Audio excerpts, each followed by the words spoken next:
El alquiler temporario, ¿cómo se alquila? A través de internet. O sea, la gente está sentada en su casa, se pone a buscar en la plataforma de Airbnb o en Booking y tiene un montón de fotitos de edificios. ¿Y a cuál va? Al que le gusta más.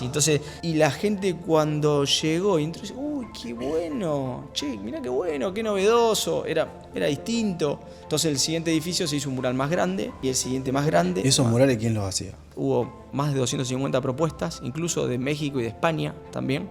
Convocamos a un jurado dentro de los cuales estaba Milo Lockett.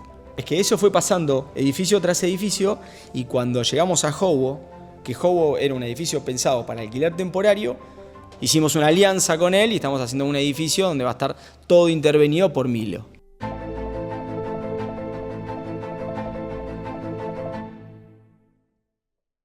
Gonzalo Pascual, bienvenido al podcast de Converge. Contanos cómo nace y cómo se va gestando, ¿no? Pascual Constructora.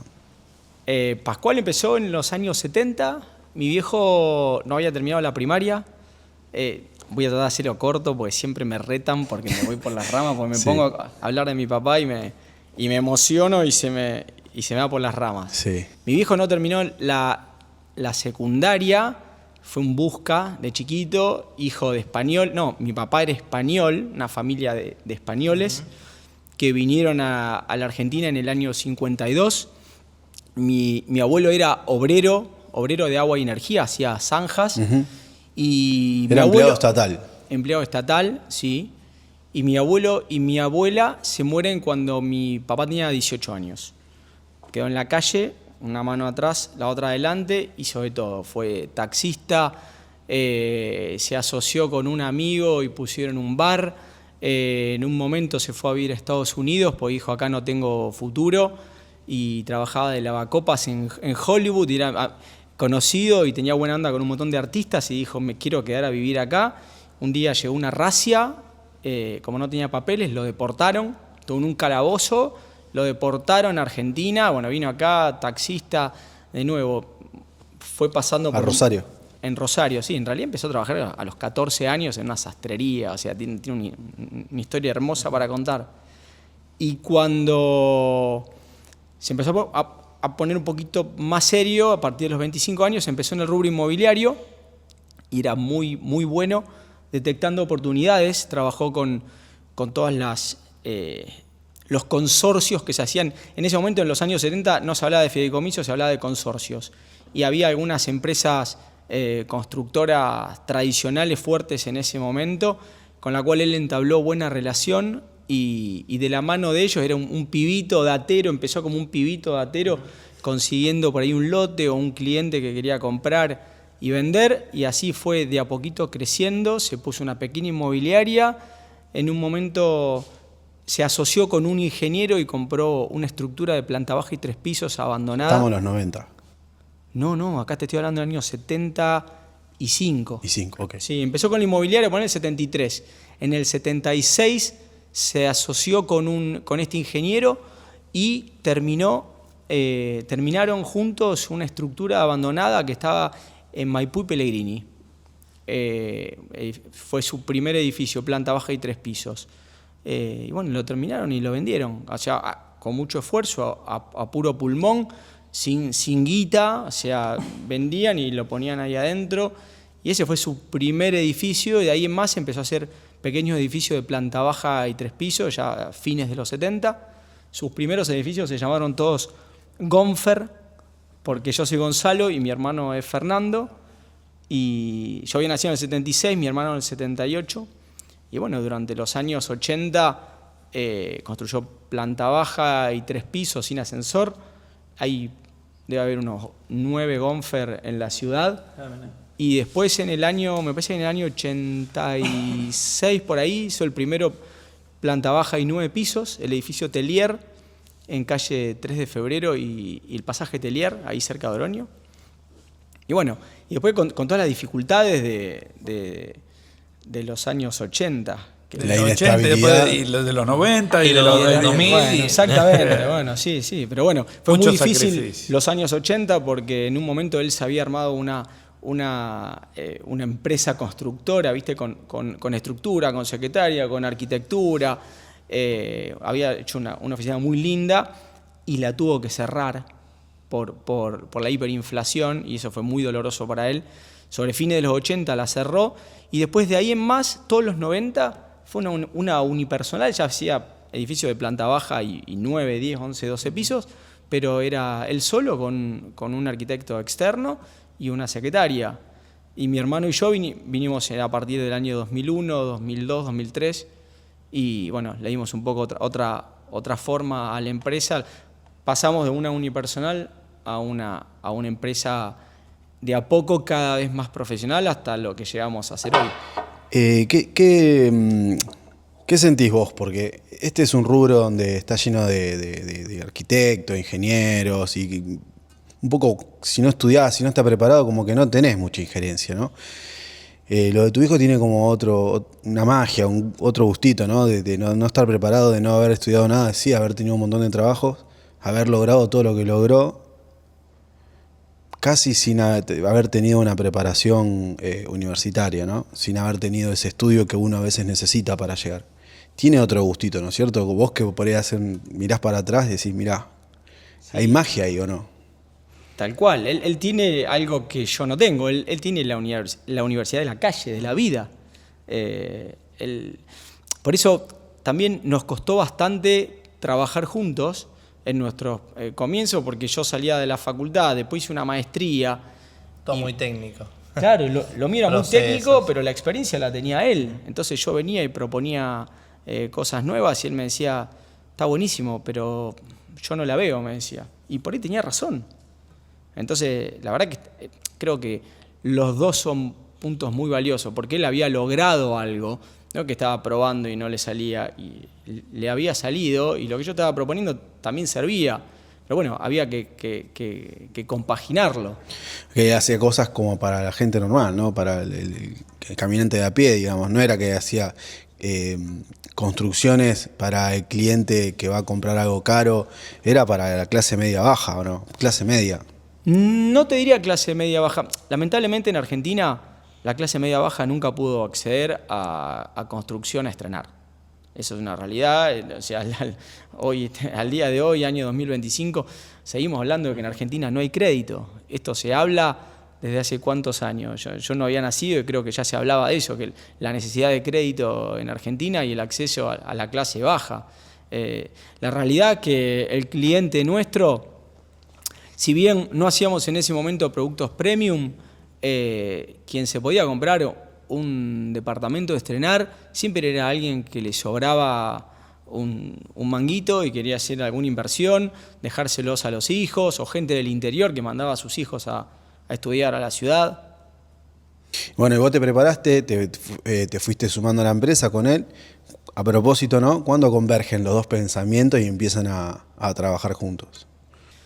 Bueno, yo me sumé, no recuerdo si 2001 o 2002, y mi hermano que estudió arquitectura y se recibió, me parece, en el 2003-2004.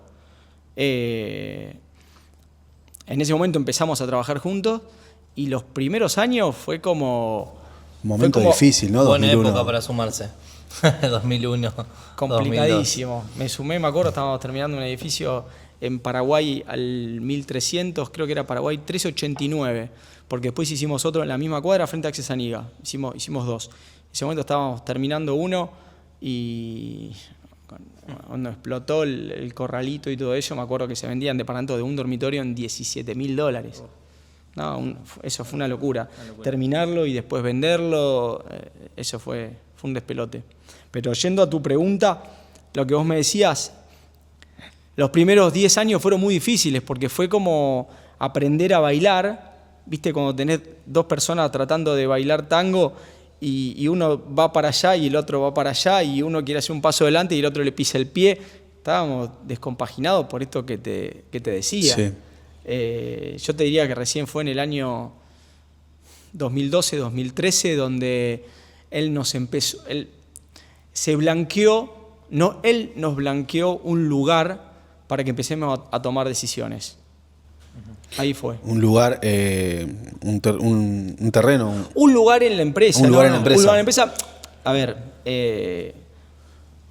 históricamente, la forma de construir de la empresa de mi viejo era de a poquito ir poniendo un mango, de a poquito ir construyendo la obra. No prevendía nada, no existía la venta de pozo hace 30 años atrás.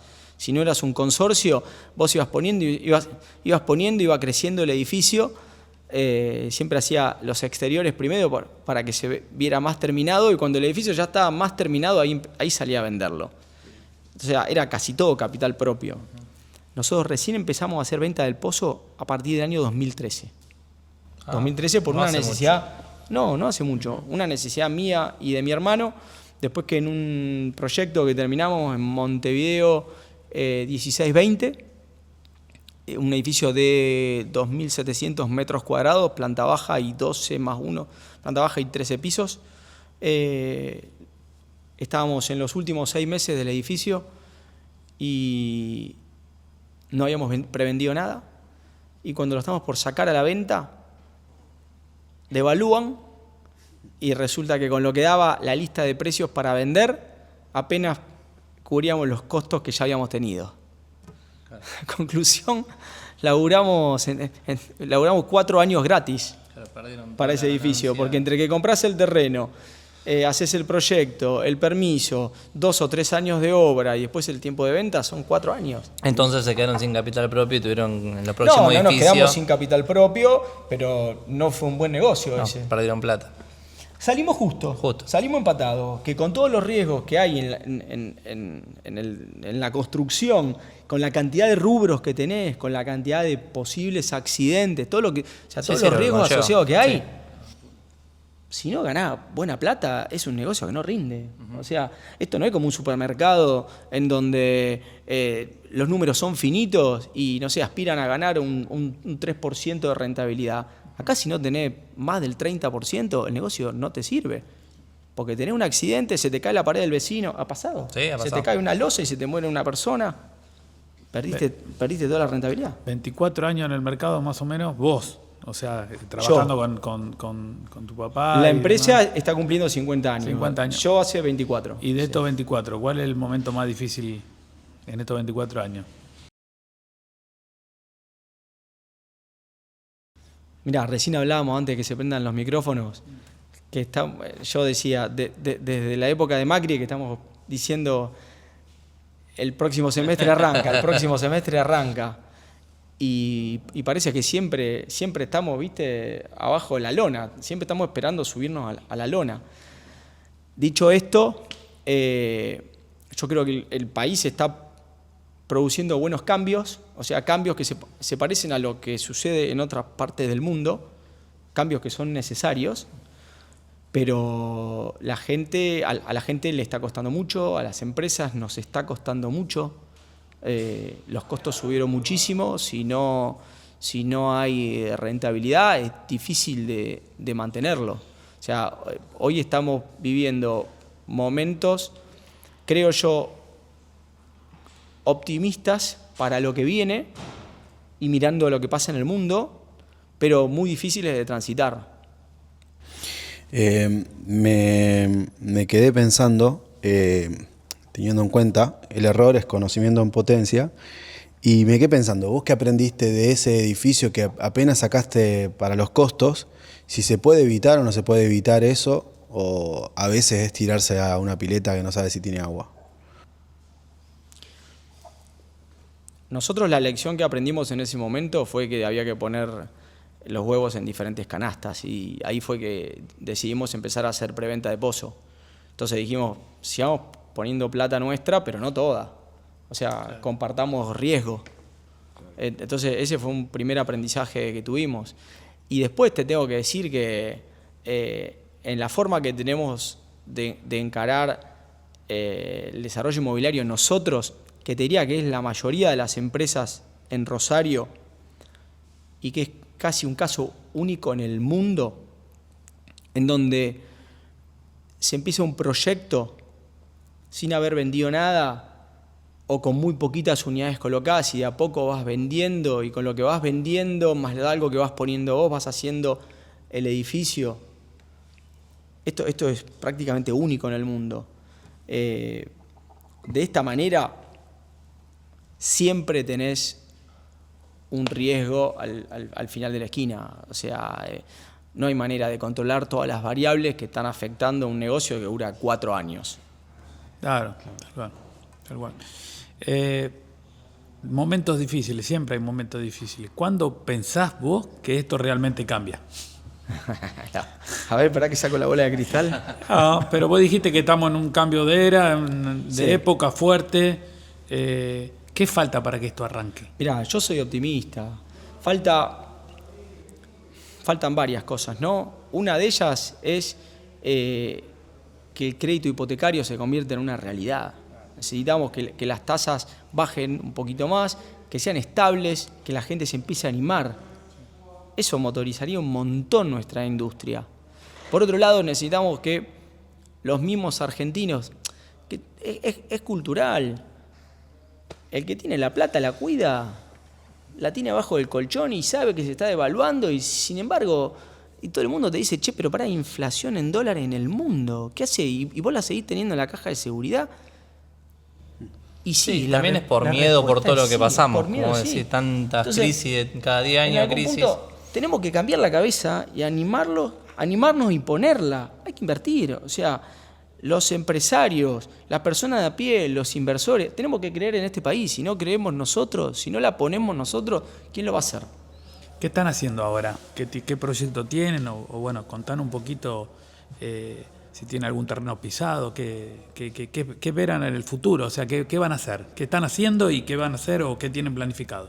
Sí, bueno, por un lado, en este último tiempo estuvimos un poco con freno de mano puesto en cuanto al avance de nuevos proyectos. Hace unos años teníamos 5 o 6 edificios en ejecución, como te decía, casi todos propios, y hoy estamos en ejecución con uno solo, que no es pequeño, son casi 5.000 metros cuadrados, en Balcarce, casi San Juan, es la Torre Mérida, un edificio muy lindo donde trabajamos también.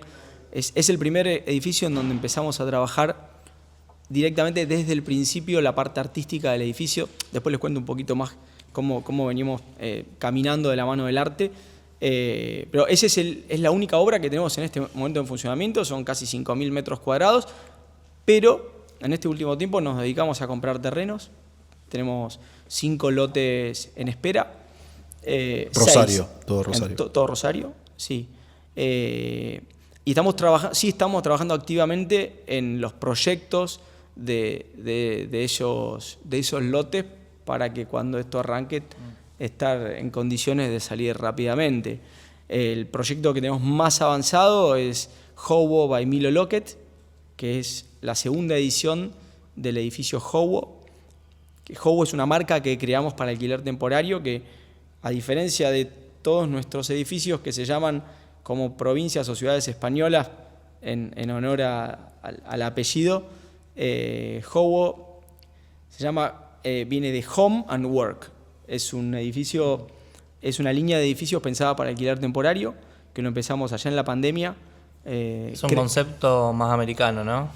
Sí, más americano, que lo copiamos del modelo de negocio que Airbnb empezó a hacer propio. Airbnb ya existía desde el año 2008 en Estados Unidos con los alquileres temporarios, pero en el año 2019 empezó con 2 proyectos propios, uno en el estado de Florida y el otro, se fue creo que en Houston, no me acuerdo dónde. Bueno, copiamos ese modelo de negocio y lo adaptamos a Rosario. Creemos que fuimos el primer edificio pensado desde el inicio para alquiler temporario de Argentina. Se empezó a construir en el 2020.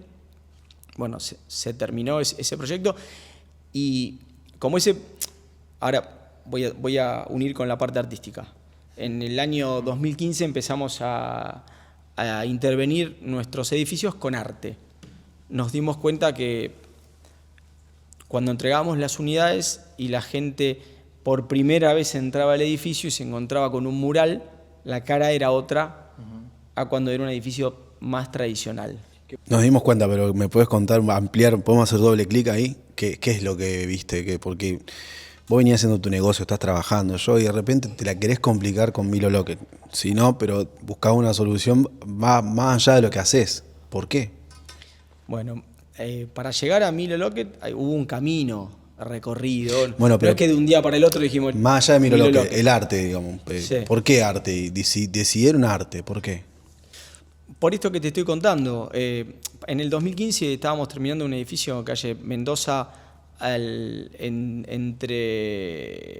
Dorrego y Moreno, y estábamos definiendo, estaban los chicos de arquitectura decidiendo cómo iban a hacer el ingreso en la planta baja, y estaban pensando ideas, y era una época donde se estaban terminando muchos fideicomisos, estos edificios, viste, que hacían un contador con 2 arquitectos y florecían por todos lados, y los edificios eran todos muy iguales. Muy iguales, con los balcones cuadraditos y con un revestimiento directamente pintado de blanco, y las plantas bajas eran piso de porcelanato brillante, paredes blancas de yeso y un zócalo de madera, y eran todos iguales. Entonces, mi hermano, que es el que está con la parte de diseño, decía, quiero hacer todo lo opuesto a esto. Y bueno, y se le ocurrió poner un gran mural en el ingreso al edificio, y pasó esto que te decía, que cuando se entregó ese edificio, acostumbrados a entregar edificios a la gente,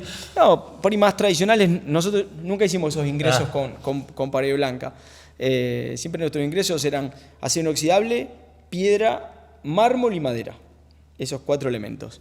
Y bueno, y acá, además de eso, incorporamos un mural, y la gente cuando llegó y entró, dice, uy, qué bueno, che, mirá qué bueno, qué novedoso, era distinto, y nos gustó la reacción de la gente.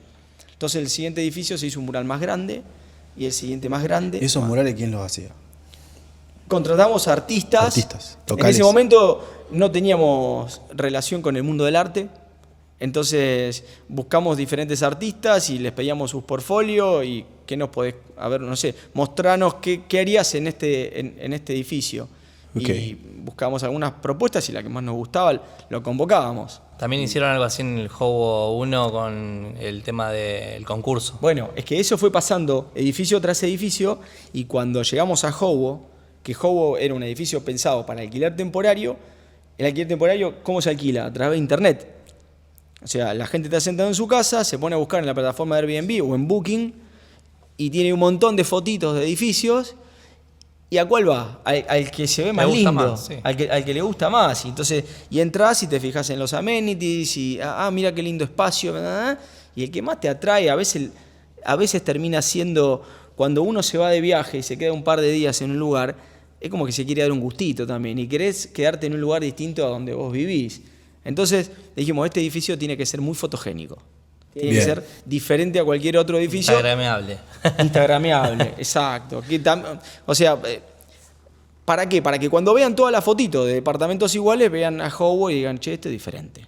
Entonces, bueno, ahí fue que hicimos un edificio con una estética tipo Nueva York, con una estructura mixta de acero y de hormigón.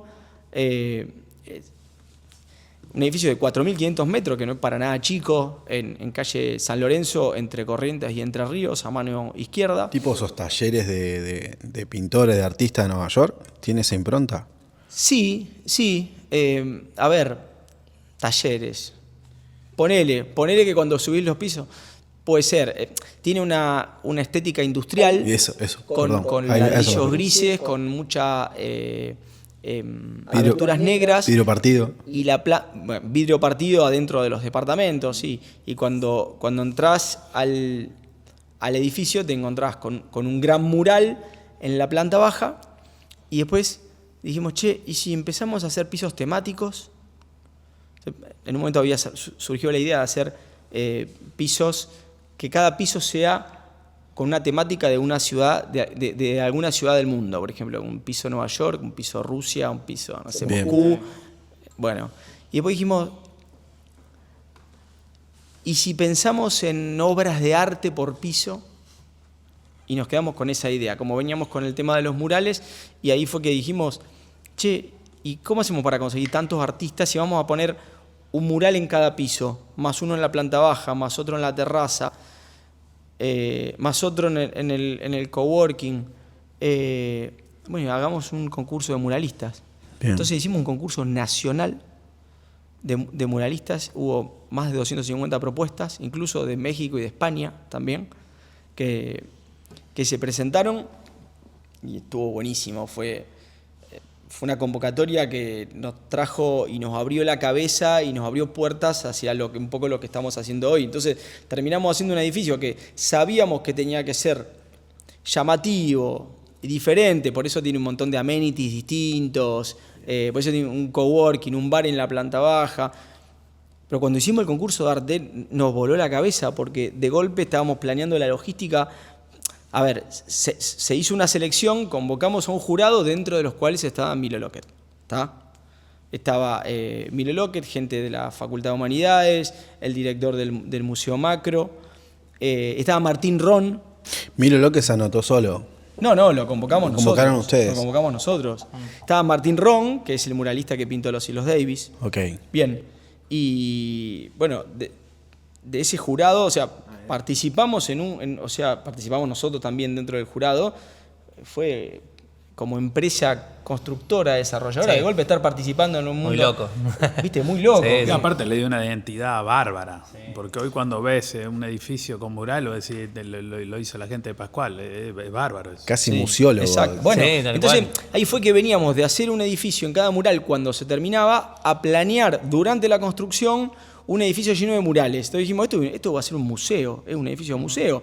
Y tal es así que el Consejo Deliberante lo distinguió como propiedad, no, ¿cómo es? De interés municipal. Y sí. O sea, tenemos una placa que dice que el edificio está Tenés sacado una obra de interés arte municipal. Se hizo, de no sé cuántos pisos. Se pero- hizo, en cada piso hay un mural de un Es una obra artista de arte. diferente de distintas partes del país. ¿Vos sentís que el cliente valora eso monetariamente, digo, a la hora de vender después? Porque todo muy lindo, pero después tenés que salir a vender las unidades. Sí. ¿Lo valora en cuestión de precio? ¿Te paga algo más por todo esto que hicieron ustedes? ¿O es solamente un valor agregado que vos le das a tu edificio y el metro cuadrado es un commodity y lo terminás vendiendo el mismo número? A nosotros nos permitió venderlo muy bien a ese edificio. En momentos, te contaba, esto se empezó a construir en el 2020, en momentos donde había departamentos que se vendían en Pozo a $900 el metro cuadrado, a $1.000, nosotros ahí estábamos, nunca vendimos menos de 1.700. Claro, muy bueno. Nunca menos. Teníamos otro edificio en otro lugar y por ahí vendíamos a 1.400. Y nunca vendimos a menos de 1.700 en el peor momento, te El digo. que te está escuchando ahora, te está escuchando uno de los que compró. Pobre. Compró a 1.700 sabiendo que No, lo había bueno, comprado. pero compró un Vamos a producto, estar hablando. compró una obra de arte. distinto, Compró una obra de arte, que claro. no existe en la ciudad de Rosario y no existe en Argentina tampoco. Bueno, ¿qué pasa con esos pisos o esas departamentos que están intervenidos? ¿Se pueden después, sigue vigente la obra? ¿Se puede intervenir de nuevo? No, ya está, queda permanente No, eso. ese edificio está terminado, son obras de arte que cada uno tiene su placa. se toca más. El edificio se terminó, es un edificio que está en alquiler temporario en este momento. Hay gente que vive, otro que alquila, o sea, están todas las modalidades, conviven ahí adentro. Y bueno, y como nos fue muy bien en ese proyecto, dijimos, hagamos la segunda parte de este proyecto, Howo. Y ahí viene lo de Milo Lockett, que el día de la premiación, de la entrega de premios a los muralistas, que fue cuando concluyó la semana en que todos pintaron, que fue como una especie de gran hermano del arte. Teníamos en una obra en construcción, tuvimos que decirle a los yeseros y a los ceramistas que estaban terminando, che, muchachos, bajen el ritmo porque la semana que viene van a venir artistas. Y entonces, por cada mural había 2 o 3 artistas. Un choque cultural. Tuvimos que alquilar 15 habitaciones de hotel en el Hotel Riviera, que está a una cuadra, y de golpe durante una semana era un gran hermano. Estaban cada uno opinando en su piso y después se juntaban, iban todos a tomar Claro. algo. Eso terminó con una entrega de premios ese sábado. Disney era para ellos eso. Fue fabuloso, Sí. fue muy divertido, fue para ellos, fue muy novedoso también. Todo buenísimo, estaban re contentos. Habla con un entusiasmo bárbaro. ¿Qué otra pasión tenés aparte de construir, ¿no? Y de llevar adelante? Perdón, antes de la otra pasión, yo quiero ir un poco en los números todavía. Sí, vos validaste un precio más alto porque tenía toda la parte del arte, que es muy importante. También creo que a lo mejor se valida por el tema de la renta que después te genera la unidad.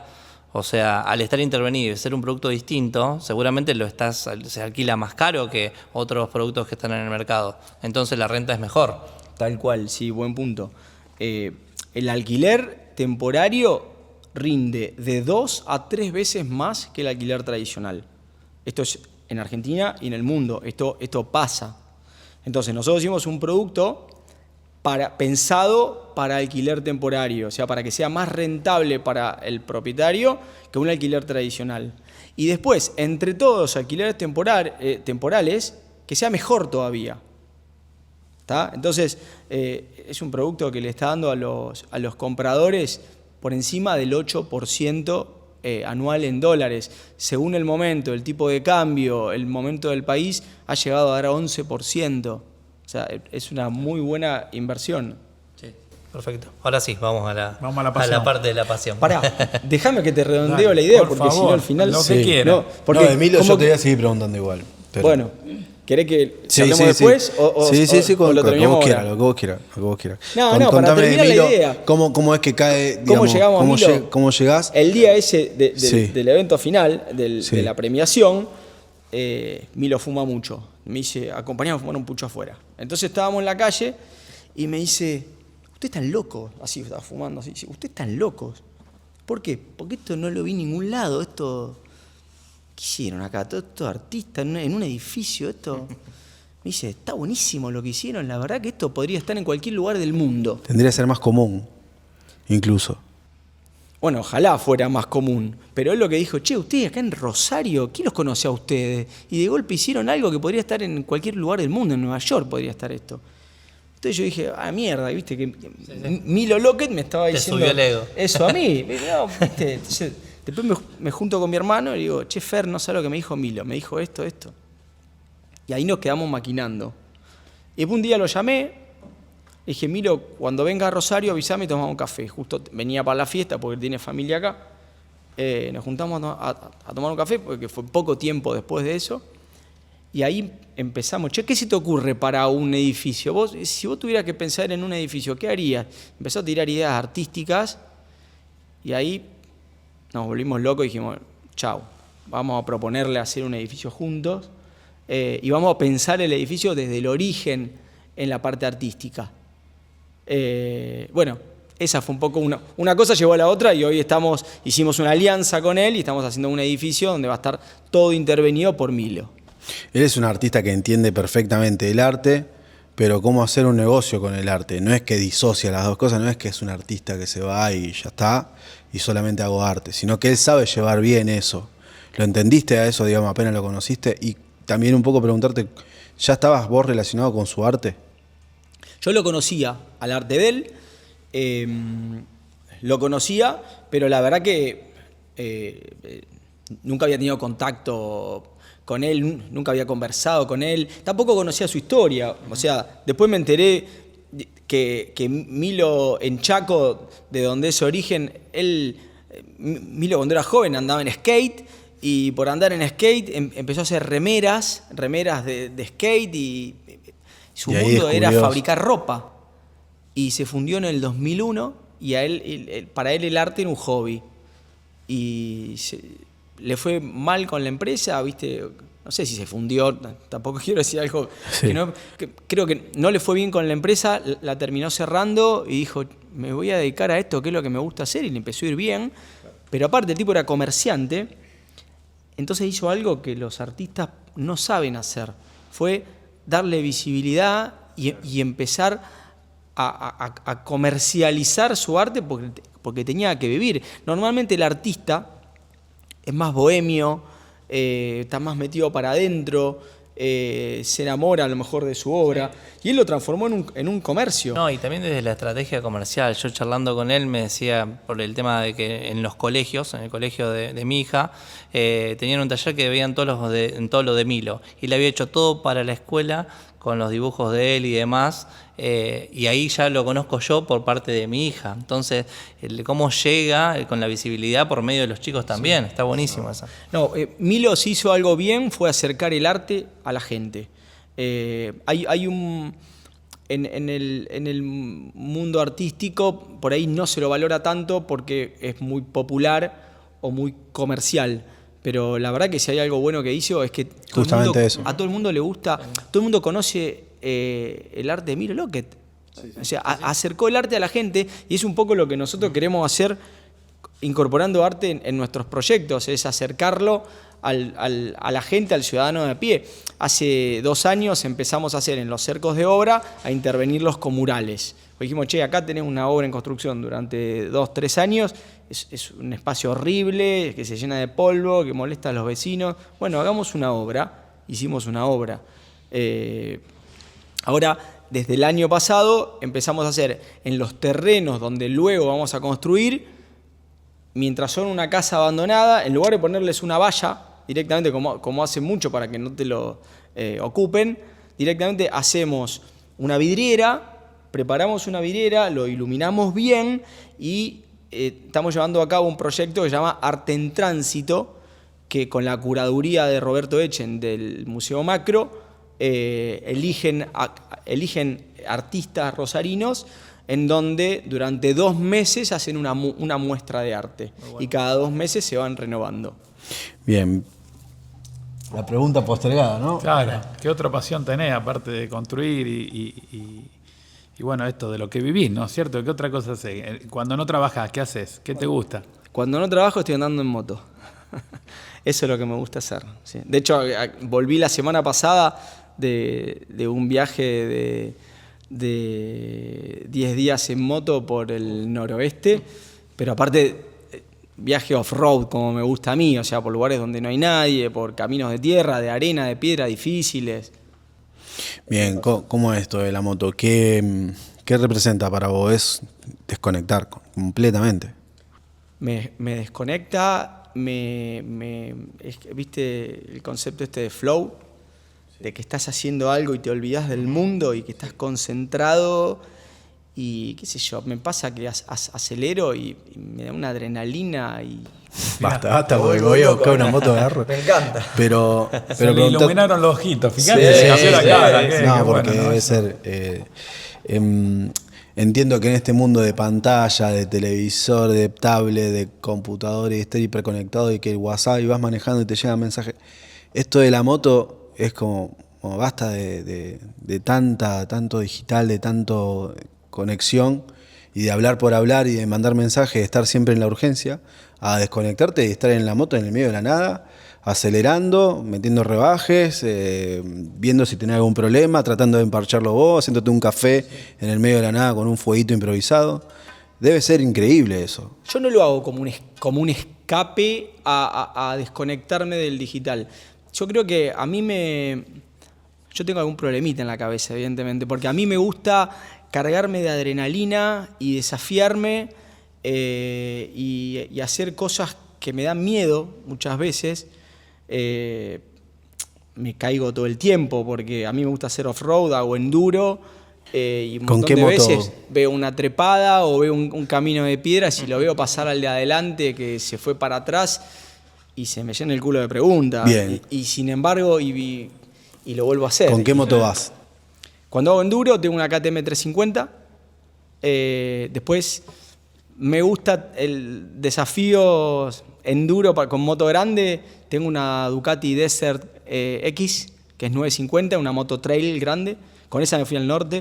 ¿Y cómo es el know-how ese? ¿Llevan la moto cargada en una camioneta o van en la moto hasta donde hacen la travesía? Bueno, depende del tipo de viaje. Anteriormente hacía viajes saliendo desde Rosario en moto, todo cargado. Sí. Pero para eso, como acá tenemos autopista para todos lados, necesitas ruedas Claro. de asfalto y a mí me gusta meterme en la arena y en la piedra. Bien. Entonces le pongo unos tacos así a la moto.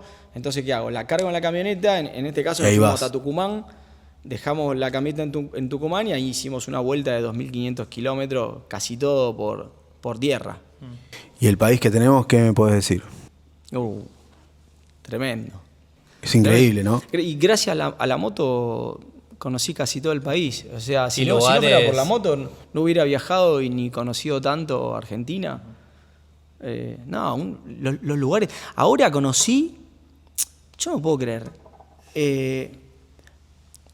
Me metí mucho en Catamarca, que había ido una sola vez a Catamarca, a los lugares turísticos, nada más. Bueno, y ahora nos metimos salimos del campo de Piedra Gallina. Pómez. Mira, le da piel de gallina. Piel de gallina, como tal vez me pone. Fuimos a la mina, a una mina que se llama La Casualidad, y de ahí hay otra que se llama Mina Julia, 5.300 metros, que en el límite, al lado estaba Chile. O sea, estábamos arriba y el valle que se veía abajo era Chile. Bueno, desde ahí fuimos a Tolar Grande. Tolar Grande ya es Salta, o sea, pasamos de Catamarca a Salta en el límite con Chile. Cuando llegas a Tolar Grande, la entrada y la salida tiene algo que se llama el Desierto del Diablo. Yo me volví loco y la gente no conoce el Desierto del Diablo. Yo no lo conocía, yo lo conocí hace 4 meses cuando me puse a investigar a dónde ir. Si no estuviera tan apartado del asfalto, porque para llegar ahí necesitas camioneta 4x4, sí o sí, porque hay mucha arena, y aparte son, no sé, capaz que necesitas 10 horas de ripio, o sea, necesitas llegar en 2 días. Al desierto. Si no fuera tan inaccesible, para mí el Desierto del Diablo sería la atracción número 1, 2 o 3 de Argentina. O sea, junto con el Perito Moreno y las cataratas del Iguazú. Me voló la cabeza, es Marte. Escucha, y cuando hacen esas travesías, carpa. Sí, bueno, eso es algo bueno que hacemos, que normalmente no se hace. Con un amigo compramos todo equipo de acampada. Ya lo usamos a principio de año, hicimos la carretera austral en el sur de Chile y después subimos por Argentina. Entonces, sí, vamos con todo equipo de acampada. Algunas noches dormimos a la intemperie, o sea, con carpa, obviamente.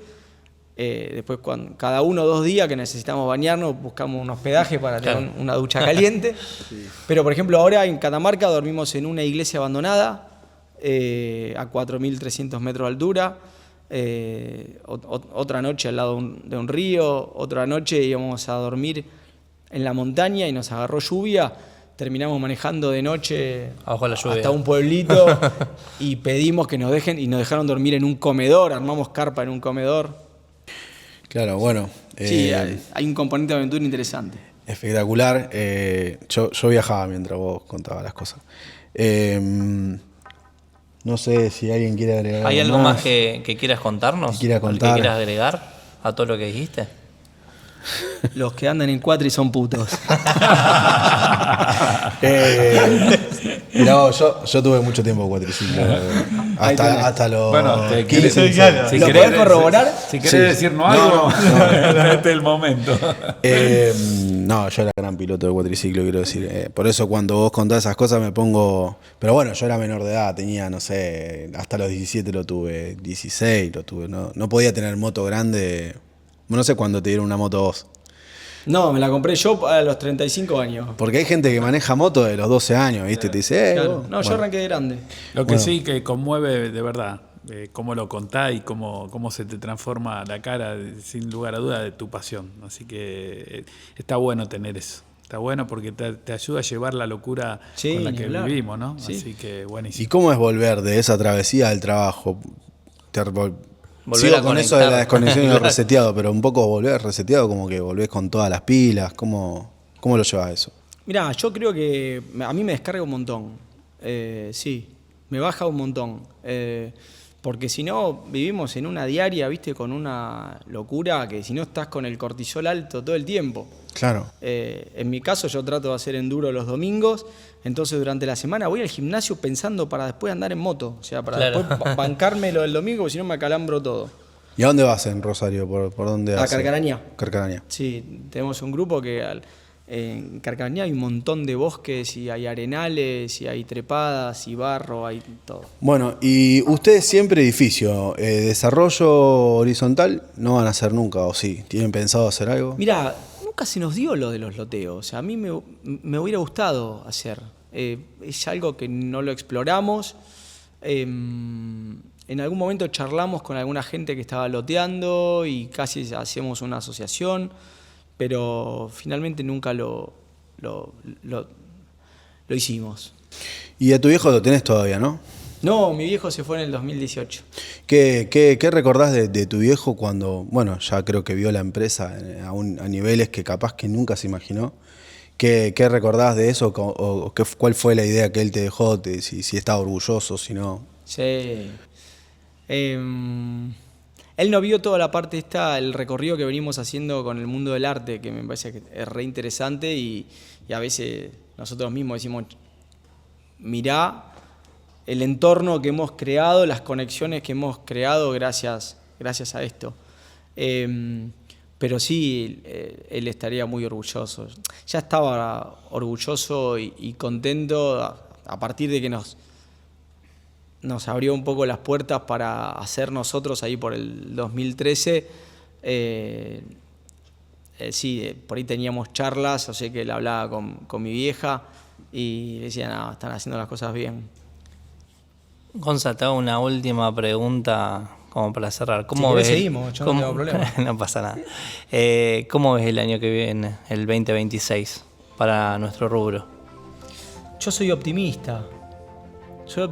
Lo veo positivo, lo quiero ver positivo, pero me parece que con el resultado de las elecciones es como que salió el sol, hay un arco iris, estamos muy a fin de año, cuando estás muy a fin de año, viste, bueno, el año que viene vemos, sí, tal cual. Hay mucho de eso. Sí, sí. Pero hasta marzo, abril del año que viene. sí, no. yo creo que en marzo tiene que estar arrancando, pero qué sé yo, hablo con otros empresarios y el panorama es bueno.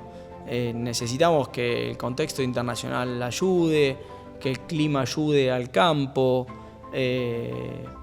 Ojalá que se alineen algunos pequeños planetas. O sea, creo que la reforma laboral va a terminar saliendo, o sea, el gobierno ahora tiene una masa crítica como para poder aprobar leyes.